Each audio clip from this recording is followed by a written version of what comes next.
उन इशारे जो नालो आहे जेको आसाबी निज़ाम जिस्म जे कंहिं बि हिस्से में कंहिं बि ख़राबीअ खे ॾिसी ॾींदो आहे। ही उहो अणवणंदड़ एहसास आहे जेको धचको लॻण, तकलीफ़, साड़ो या ख़ारिश थियण जी सूरत में पैदा थींदो आहे। सूर आरज़ी या मुस्तकिल थी सघे थो। ही जिस्म जे कंहिं ख़ासि हिस्से या सॼे जिस्म में थी सघे थो। ही तेज़ या घटि भी थी सघे थो, पर बुनियादी मामलो हिकु ई आहे त किथे का गड़बड़ आहे। सूर जो सभ खां बुनियादी फ़ाइदो ही आहे त जिस्म खे लाहक कंहिं बि मसइले जो पतो लॻाइण में अहम किरदार अदा कंदो आहे। जेकॾहिं अव्हां खे सूर जो अहसास न हुजे त मुमकिन आहे त अव्हां खे ख़बर बि न पवंदी तव्हां पंहिंजो पाण खे ज़ख्मी करे वेहो, या अव्हां खे बिल्कुलु ख़बर न हुजे त कंहिं तिबी मसइले ते अव्हां खे इलाज जी ज़रूरत आहे। सूर जा ॿ बुनियादी क़िस्म थींदा आहिनि, तेज़ ऐं दाइमी। सूर जो ॿियो क़िस्म दाइमी सूर आहे जेको डिघे मुदे वारो हूंदो आहे। हिन जे करे वधीक केतिरा ई मसइला पैदा थी सघनि था। ईअं त न आहे त हर क़िस्म जो सूर इलाज जोॻो हुजे, पर घणनि सूरतुनि में इन जो इलाज मुमकिन हूंदो आहे। अहम इहो ई आहे त इन सूर जे सबबनि जो पतो लॻायो वञे। सूर घटाईंदड़ दवाउनि जी मदद सां बि सूर घटाइण में मदद मिली सघे थी। अव्हां खे सूर उन वक़्तु महसूस थींदो आहे जॾहिं नोसिसेप्टर नाले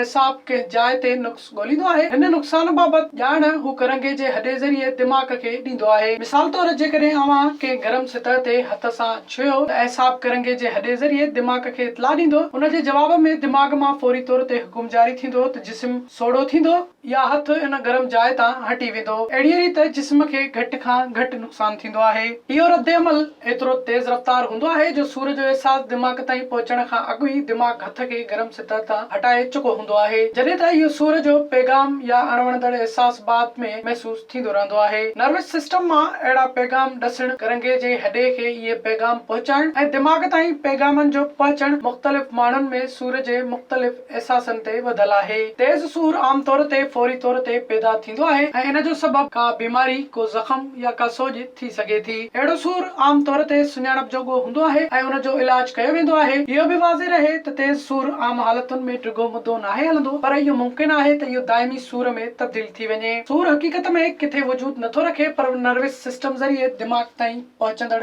ॼाण जी छंड-छाण जो नालो आहे। दिमाग़ इन ॼाण जे बुनियाद ते इहो तइ कंदो आहे त सूर केतिरो थियणो आहे। यानी जेकॾहिं अव्हां जी जंग भॼी पई आहे या बांह ते धकु लॻो आहे त सूर असल में अव्हां जी जंग भॼण वारे हंधि या बांह ते लॻल धक ते तिबी तौर ते नाहे थींदो, पर इन पैगाम ते थींदो आहे जंहिं ते दिमाग़ ग़ौर कंदो आहे। उज़वा कंहिं जाइ ते जिस्म खे पहुचंदड़ नुक़सान बाबति ॼाण दिमाग़ खे मोकिलींदा आहिनि ऐं दिमाग़ उन ॼाण जे बुनियाद ते सूर जो फ़ैसिलो कंदो आहे। एसाब बि नुक़सान जो लाॻीतो जाइज़ो वठंदे वधीक ॼाण मोकिलींदा रहंदा आहिनि ऐं उन जे करे दिमाग़ बि सूर जी शिदत वधाइण या घटि करण जो फ़ैसिलो कंदो रहंदो आहे। सूर जे घटि करण लाइ हिकु तरीक़ो इहो बि आहे त दिमाग़ खे इन सूर खां वधीक अहम शइ सोचण ते लॻाइजे, यानी तकलीफ़ जी सूरत में को अहिड़ो कमु जेको दिमाग़ लाइ अहम हुजे, उन सां सूर में राहत जो बहितरीन रस्तो निकिरी सघे थो।